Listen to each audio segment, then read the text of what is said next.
Assalamualaikum warahmatullahi wabarakatuh. Bismillahirrahmanirrahim. Allahumma sholli wa sallim ala sayyidina Muhammadin wa ala alihi washabbihi asma'in nama ba'du. Sedanten ingkang kula hormati wabil khusus teman bapak kula Kiai Haji Agus Ali Masyuri. Beberapa kiai yang tanpa ngurangi rasa hormat, saya hormati semua. Ini ada beberapa Gus. Ini saya ngaji insyaallah seperempat jam. Seperempat jam nanti yang menghisap Gus Kausar berapa Gus? 10 menit. 10 menit. Begini, sebetulnya saya membela semua umat Islam itu ahlul jannah.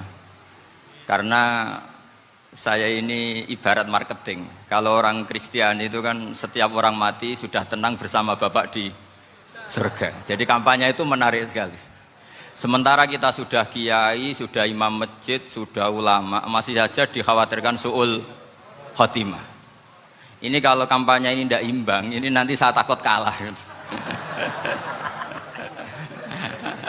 Makanya saya bilang pokoknya semua orang mukmin itu ahlul jannah. Karena memang asli hadisnya seperti itu, man qala la ilaha illallah dakhalal jannah. Bahwa kemudian ada beberapa kiai yang mungkin wataknya itu pesimis, kemudian bikin sekian aturan-aturan yang sebetulnya itu cerminan dari pesimisnya, terus akan-akan masuk surga itu susahnya bukan main. Nah itu saya tidak setuju karena tadi pasti kalah dengan kampanye sebelah yang setiap orang mati dibilang sudah tenang bersama Bapak apa? Di surga. Jadi ini penting. Terus kedua saya bilang agama ini sudah begitu baik. Masa kunci surga sudah dibocorkan miftahul jannah la ilaha illallah. Masa sudah pegang kuncinya nggak jadi masuk surga, itu kan aneh. Ya sudah masuk saja, tapi tidak usah minta bantuan saya, masuk aja, kan sudah pegang kuncinya. Terus ketiga, kenangan terburuk saya ketika jadi kiai itu gini, saya ada beberapa guru SD datang ke saya. Ini agak-agak masalah besar. Gus boleh nggak buka ujian nasional yang masih disegel? Semua guru bilang nggak boleh, itu kriminal kan. Ada satu guru yang bikin analogi agak kacau. Boleh saja. Wong ujian di kuburan saja dibocorkan para kiai nggak apa-apa. Itu.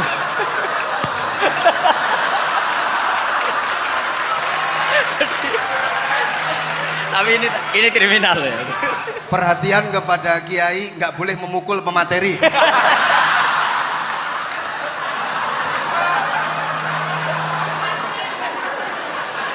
Jadi tentu itu analogi yang salah kan.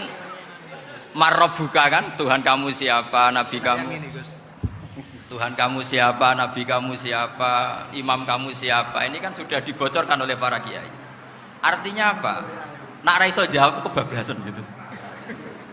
Terus guru ini berpikir kalau ujian akhirat sekrusial itu saja bisa dibocorkan, kenapa ujian nasional tidak boleh? Tentu ini kias yang salah, saya tidak ngajari seperti itu. Tapi saya ngajari ke kalian betapa mudahnya masuk surga. Kunci jawaban sudah dikasih, kunci pintu masuk sudah dikasih. Kok sampai tidak masuk, ini kebablasan. Paling salah gurunya. Jadi ini kenapa saya sering cerita orang mukmin semuanya itu min ahlil jannah. Itu saya jamin. Sama tidak usah takut su'ul khotimah, tidak usah takut berlebihan seperti itu. Karena setahu saya, setidaknya saya mewakili ulama zaman ini. Rata-rata guru kita ini bermadzhab Syadzili dalam berkeyakinan berpikir tentang Allah.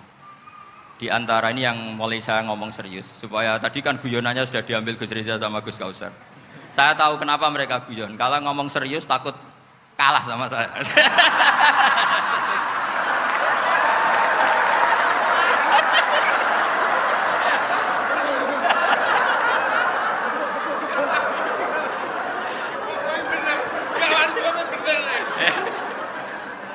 Karena saya ini sudah terkenal pemikir serius, jadi artinya itu satu kepintaran mengalihkan, ya, oh ya, sudah itu satu kecerdasan. Tidak hanya ngalim tapi betul cerdas. Betul cerdas. Jadi itu bukti beliau-beliau ini cerdas itu. Saya berpikir begini, ini madzhab Syadzili. Kita semua tentu Syadzili karena kita semua ngaji kitab hikam. Kita tahu kitab hikam itu muridnya Abul Abbas Al-Mursi. Abul Abbas Al-Mursi muridnya Syekh Abil Hasan apa? Asy-Syadzili. Saya masih ingat betul makalah itu dan saya ulang-ulang. Setiap saya ngajar di sarang saya ajarkan itu. Kilali, kata Abdul Hasan Asyadili, saya pernah dapat hatif, dapat semacam ilham. Apa makna min syarril waswasil khannas? Itu kata beliau dijawab oleh hatif itu. Hatif itu nggak perlu diterjemah tadi ada, karena tadi diajarin itu. Apa yang dihidupkan itu nggak perlu dijelaskan.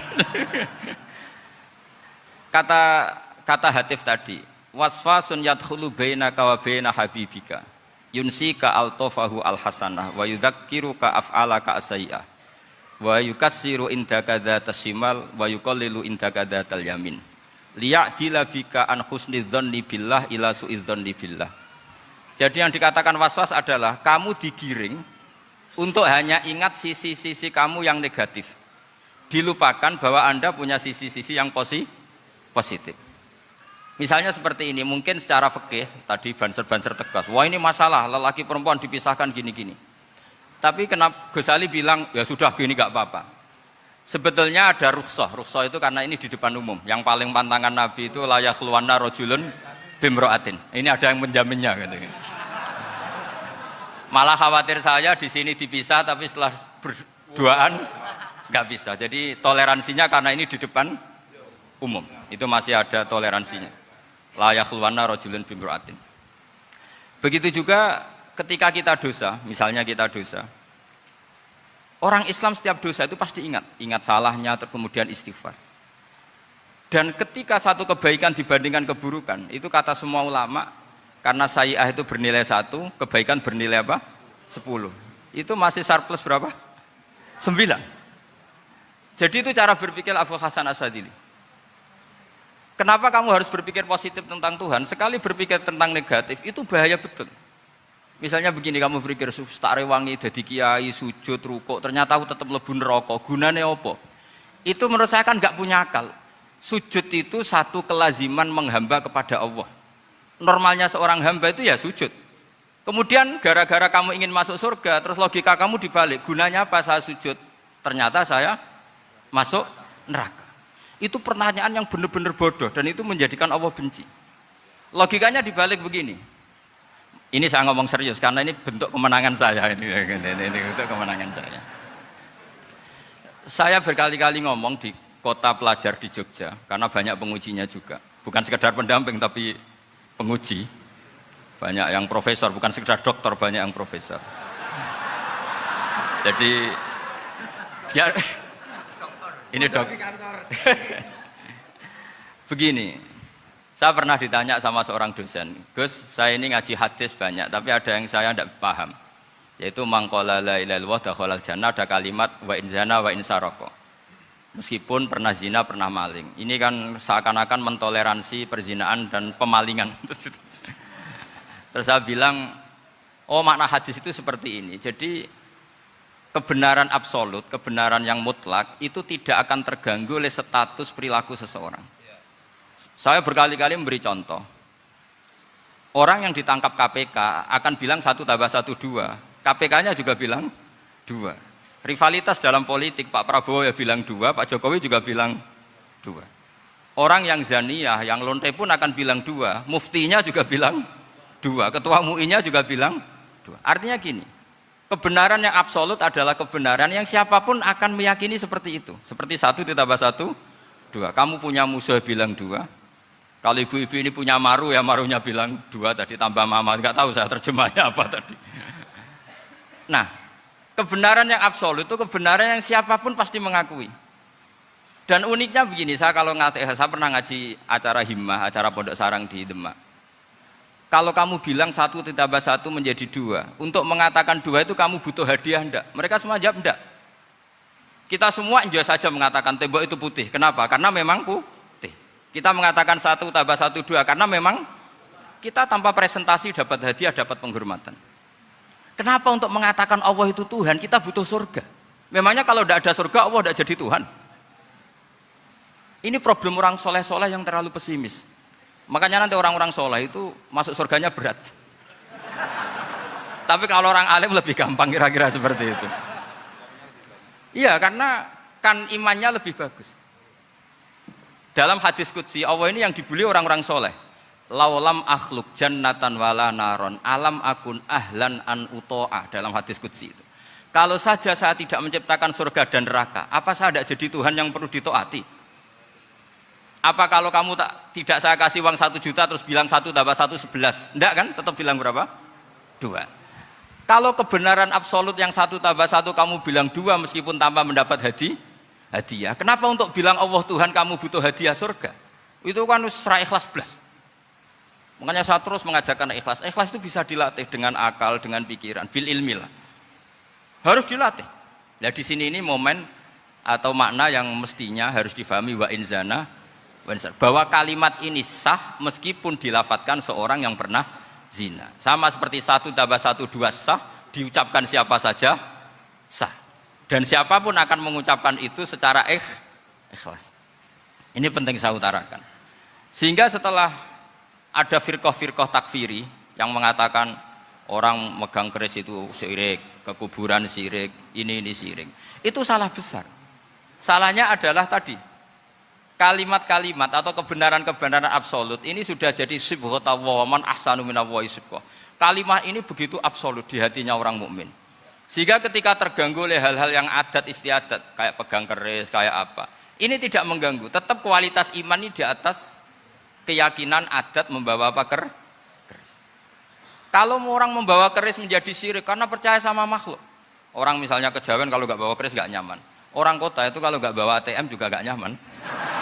Itu tidak dihukumi syirik. Kamu pergi lupa bawa HP nyaman enggak? Enggak, kenapa tidak dihukumi syirik?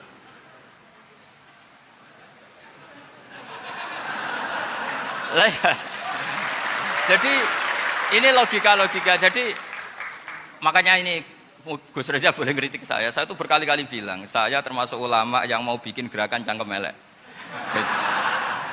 Karena nanti kalau saya nisbatkan ke Rasulullah itu tidak pantas karena Nabi ahsanan nasi khalqaw wa khuluqa. Tapi saya siap jadi bempernya Rasulullah Shallallahu Alaihi Wasallam. Pernah ada diskusi di Jakarta, ini kisah nyata. Apa dalilnya setelah sholat salaman? Mana hadisnya?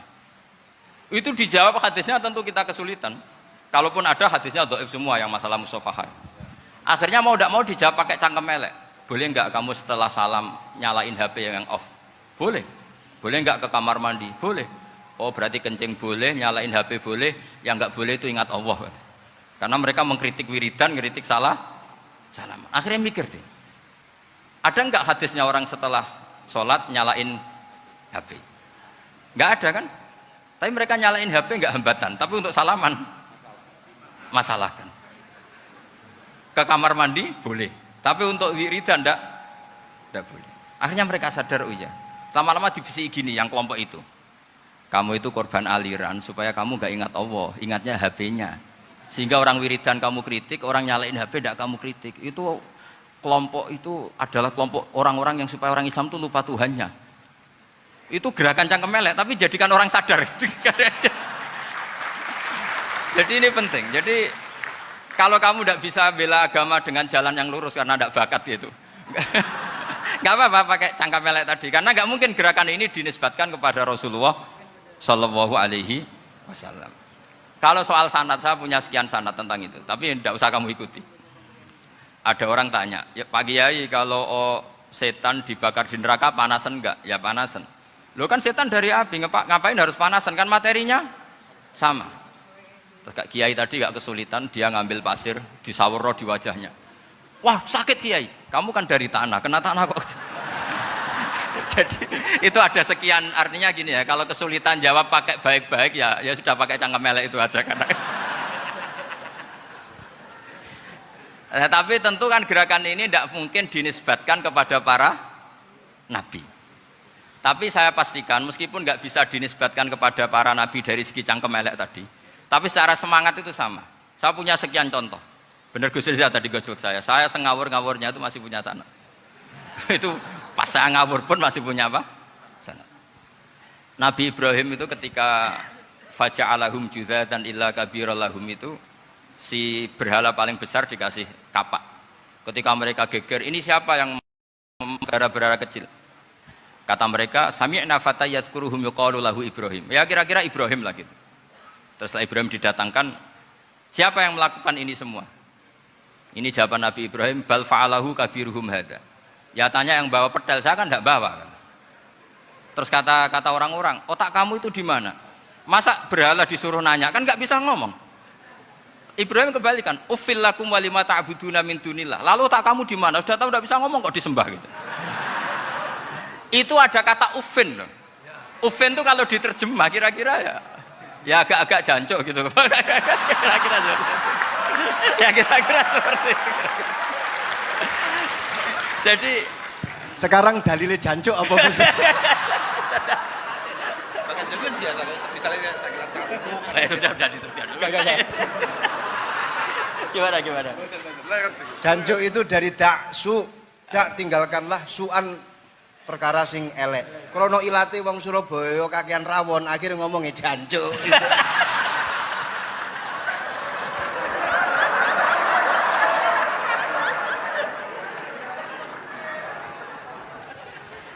Jadi mulai dulu melawan kebatilan itu harus pakai logika yang vulgar. Karena memang nggak mungkin dengan bahasa-bahasa priayi itu nggak mungkin. Dan ini penting saya utarakan. Nah, kalau nanti nggak mungkin dinisbatkan kepada Rasul karena Nabi adalah ahsanan nasi khalqa wa khuluqa, kita yang ngambil alih saja. Gus Reza, saya, Gus Kaustan ini cara cangkem elek kan pantas. Luas. Selain bakat ya sudah natural. Karena memang itu cara kita menjelaskan kebenaran. Saya ulang lagi, itu cara kita menjelaskan apa? Kebenaran. Mau tidak mau. Saya pernah ditanya sama seseorang, Gus, beberapa nabi itu kan poligami. Poligami itu bukti hiperseks. Karena yang tanya itu orang nasionalis yang nggak pati senang Islam. Terus tak balik tanya, perempuan itu makhluk lemah enggak? Ya lemah. Kalau nolong lama satu itu gimana? Ya baik. Kenapa nolong dua jadi tidak baik? Harusnya kalau nolong tiga tidak baik. Tapi saya tidak dukung poligami. Ini cerita saya. Setidaknya mereka jadi ingat. Saya itu pernah ditanya agak-agak orang ateis. Dia benci Islam tapi neliti Islam. Pertanyaan kedua, kenapa dalam perang itu seakan-akan Nabi itu perampok? Hartanya orang kafir disita kemudian menjadi ghanimah. Itu kan kayak ngerampok. Terus saya tanya gini, kalau ada penjahat ke rumah kamu kemudian pakai senjata api, setelah kamu ringkus, itu senjata api kamu kembalikan apa kamu sita? Oh ya saya sita, kalau tak kembalikan dipakai ngerampok lagi. Ya sama seperti itu, kalau kekuatan mereka dikembalikan akan dipakai kekuatan mereka lagi. Jadi ya lagi-lagi ini kemenangan orang serius. Karena nanti guyonnya sudah dintekno sama Gus Safa sama Gus Riza. Nah, kenapa saya ngajar begitu rileks, begitu santai? Karena pikiran saya sederhana. Fa innal uqula muttarratun ila qabilil haq. Akal sehat pasti dipaksa menerima apa? Kebenaran. Sehingga kebenaran itu tidak usah kamu ngomongkan secara serius, secara tidak perlu. Kebenaran itu mudah diterima. Saya itu pernah ngaji berkali-kali di Jogja di mana-mana sampai ada buku seorang dokter nulis tesisnya itu bangga lagi menjadi muslim setelah ngaji saya itu. Karena saya menerangkan itu ringan. Orang Islam itu harus mencintai Allah. Ciri utama cinta itu tidak tegang, rileks. Saya bilang begini, kalau kamu pernah 1 tahun digratisi orang rumah, makanan, kamu kira-kira itu mudah nggak mencintai orang yang berjasa sama kamu minjemin rumah dan kasih makan gratis? Mudah kan? Apalagi kita ini mudah mencintai orang yang minjemin mobil 1 tahun, ngasih rumah 1 tahun, apalagi selamanya. Kenapa kita tidak mudah mencintai Allah yang memberi kita bumi, air, oksigen, semuanya kita dikasih Allah? Akhirnya mereka mikir, wong mencintai seseorang yang ngasih dalam durasi 1 tahun saja mudah, apalagi mencintai Allah yang ngasih kita tanpa batas. Itu disebut walladzina amanu asaddu hubbal lillah. Orang mukmin itu mudah sekali mencintai Allah. Caranya dilatih tadi. Kita mudah mencintai orang yang berjasa sama kita. Kenapa tidak mudah mencintai Allah yang tentu jasanya lebih besar? Nah, karena akhir-akhir ini banyak orang yang terlalu nazir, terlalu apa? Kata Nabi kan basyiru walatu nafiru yasiru walatu asiru. Sehingga saya bikin gerakan. Pokoknya semua orang mukmin pasti masuk surga. Nanti soal ada kesalahan-kesalahan kecil yang menjadikan orang su'ul khotimah itu sifatnya kehati-hatian. Jangan menjadi hukum. Hati-hati itu tidak menjadi hukum. Kalau kamu nyupir hati-hati itu bukan berarti pasti kecelakaan. Enggak. Hati-hati itu ya hati-hati saja, tidak menjadi hukum. Ini penting saya utarakan karena kubu sebelah kampanyenya sudah tadi, setiap mati mesti tenang bersama Bapak di surga. Sementara kita mau kampanye, kamu sholat tidak mesti diterima, haji tidak mesti diterima, jadi kiai tidak mesti masuk surga. Coba kalau kita kampanye gitu terus, yang mau jadi muslim itu siapa? Jadi ini sudah tak perhitungkan matang-matang saya milih mazhab seperti itu. Ya ini saya pikir sudah, ini pembandingnya supaya punya waktu. Saya suka sekali. Nah ini yang sesi terakhir ya, sesi terakhir. Saya akan cerita fikih karena Nyun sewu Gus, ada iklan sebentar dari ibu-ibu, pentolan mic kurang dekat ke mulutnya Gus Baha. Sehingga suaranya tidak terdengar sampai ke belakang. Oh, gitu, pentolannya didekatkan Gus Oh, ke mulutnya. ini kalau ngomong konotasinya itu mesti nyerempet. Sudah apa ya? Sudah ahlinya di situ. Ya malah ada di situ.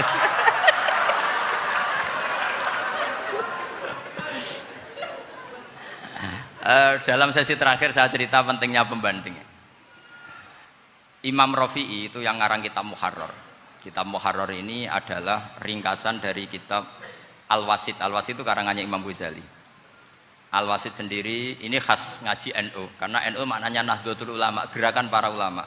Jadi kalau nggak ngerti alim-alim seperti itu ya ada NU. Sebenarnya sampai itu pasnya Nahdlatul Ummah, gerakan umat. Tapi kan sudah jadi partai politik Nahdlatul Ummah. Karena yang katakan NU itu Nahdlatul Ulama, gerakannya para ulama. Imam Rafi'i itu berpendapat sujud itu cukup pakai batuk, pakai jidat.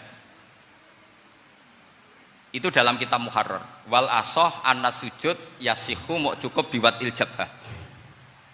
Ketika Imam Nawawi mentasih kitab Muharrar namanya Minhajut Thalibin, itu mengkritik Imam Rafi'i. Kata beliau sujud itu untuk sah harus melibatkan 7 anggota karena berdasar hadis umirtu an asjuda ala sapati a'zumin, yaitu al jabhah wal yaden warubaten wal kodamen, yaitu jabhah 2 tangan, 2 lutut dan 2 kodamen.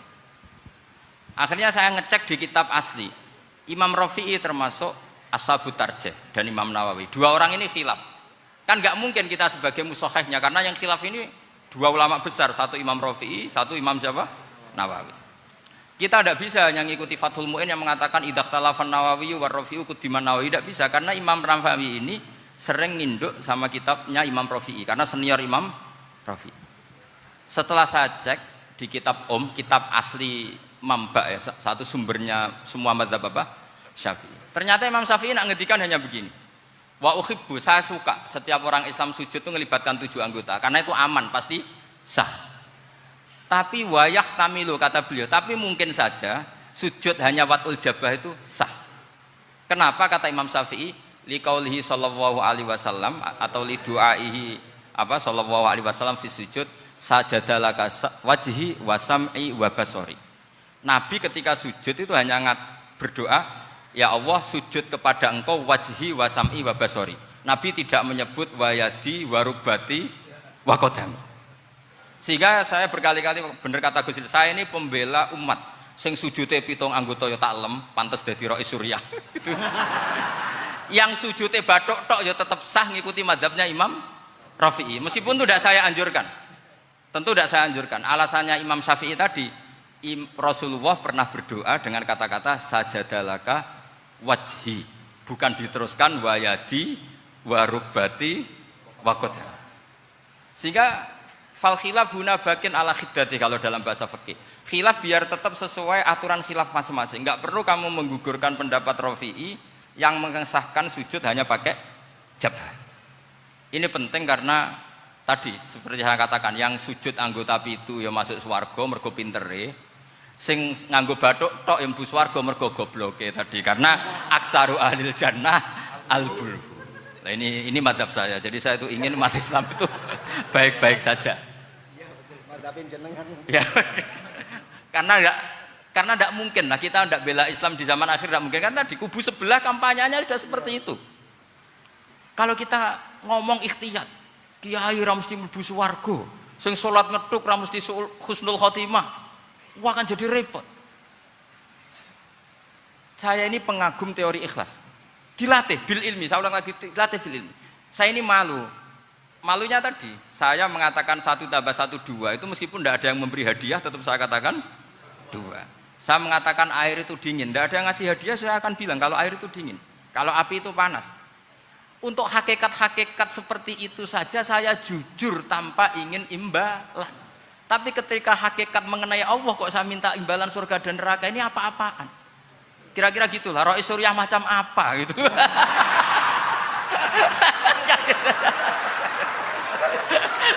Ya saya kira demikian. Assalamualaikum warahmatullahi wabarakatuh. Waalaikumsalam warahmatullahi wabarakatuh.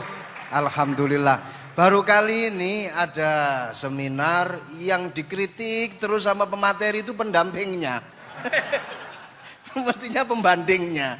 Tapi luar biasa para milenial semuanya, Masya Allah, terlihat wajah-wajah surga di majelis ini. Walaupun toh yang hadir tidak semuanya milenial, ada post milenial juga di sini.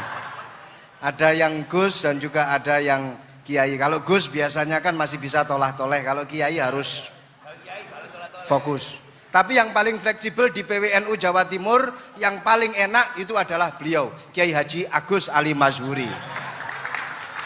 Enaknya pripun? Dadi Kiai ya iso, dadi Gus ya iso. Itu posisinya paling enak di antara pengurus-pengurus yang lain. Tepuk tangan untuk beliau, enggak apa-apa. Langsung saya buka pertanyaan. Yang ditanya 2 orang, jangan pendampingnya. Yang ditanya 2 orang. Kalau enggak Gus Baha, Gus Kausar. Saya hitung sampai 10, enggak ada pertanyaan, kita tutup dengan doa. 1, 10. Ada yang 2 mawon nggih, pertanyaannya 2. 1, monggo. Yang perempuan, saya ingin yang perempuan, monggo. Sudah 2. Silakan.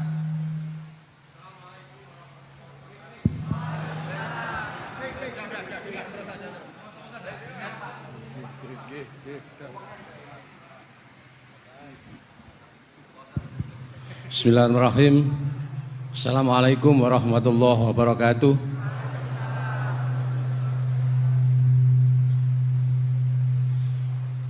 Yang saya ingin tanyakan kepada Gus Baha, saya itu sering ngaji lewat YouTube panjenengan Gus.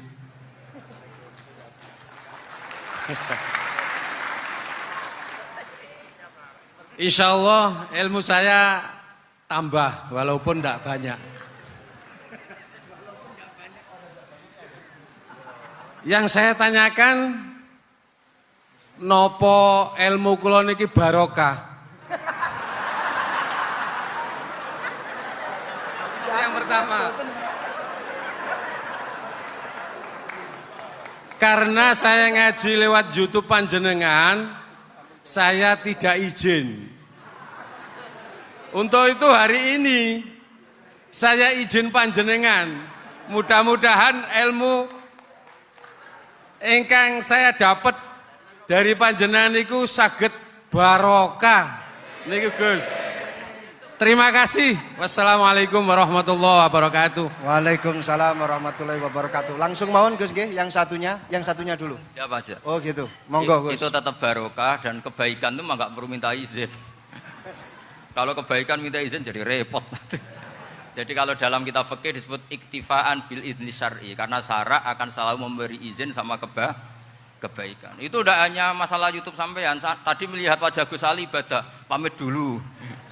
Nanti kalau ada orang alim lewat mau lihat juga pamit dulu. Lama-lama mau baca sholawat, ya Rasulullah pamit dulu mau baca sholawat. Jadi semua kebaikan itu cukup iktifaan bil idzni syar'i. Ya jelas ini ya. Oke, terima kasih. Jangan lupa pulsane tuku dhewe lek ndelok YouTube. Wifi-nya juga jangan nyolong. Harus passwordnya izin kepada yang punya wifi. Baru nanti 100% barokah. Mbak yang belakang bisa berdiri. Yang mau tanya tadi. Ya, silakan. Bismillahirrahmanirrahim. Assalamualaikum warahmatullahi wabarakatuh. Mohon izin Yai Gus, saya di sini mau tanya, selain sebagai pelajar santri, saya juga sebagai seorang mahasiswi di salah satu universitas di Surabaya. Yang saya tanyakan sebagai pemuda milenial, kita semua tahu bagaimana keadaan demokrasi negara Indonesia saat ini. Yang saya tanyakan, bentuk dari hubul waton minal iman. Hubul waton di sini, bolehkah saya sebagai seorang mahasiswi menyuarakan pendapat saya, berjuang bentuk ijtihad demi keadilan berupa demonstrasi?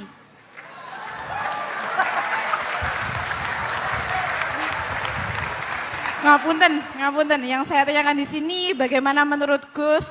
Apakah saya melakukan demonstrasi ini sudah baik atau sangat baik atau mungkin perlu dikaji kembali? Terima kasih. Wassalamualaikum warahmatullahi wabarakatuh. Hubungan antara demonstrasi dan hubbul wadon minal iman.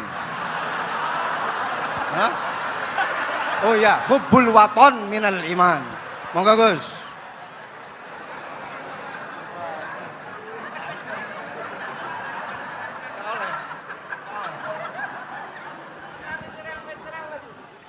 Ini benar-benar ahli.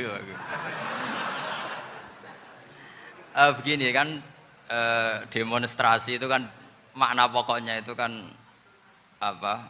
Memperlihatkan. Makanya demonstrasi kekuatan maknanya ya show ya, memperlihatkan satu apa? Kekuatan. Sehingga kalau dalam Islam itu ya fleksibel, asal itu tidak merugikan orang lain, tidak anarkis, tidak mandorot bagi kelompok lain tentu boleh. Bahkan kalau tidak apa? Menyuarakan suara kita tentu dengan cara-cara yang tetap islami ya, itu malah kita disalahkan karena berarti tidak ikut bertanggung jawab terhadap proses bernegara, tapi tentu disuarakan secara konstitusional dan secara baik. Kemarin pas demo di Jogja yang ramai itu masalah rancangan KUHP itu, rektor UI juga ketemu saya, pamit Gus mau demo ya tapi yang baik dan sopan karena begini ya, di Quran itu ada ayat walau la daf'uhinna sab'atuhum bi ba'dil fasadatil ard. Jadi kekuatan manapun itu harus dikontrol. Tentu kontrol itu macam-macam. Tapi tentu saya ulang lagi, jangan anarkis, jangan melakukan sesuatu yang kontraproduktif. Jadi menurut saya pernah ditanya, Gus kalau pemerintah itu didukung 90% rakyatnya bagus enggak? Ya bagus, berarti presidennya hebat, didukung mayoritas rakyat.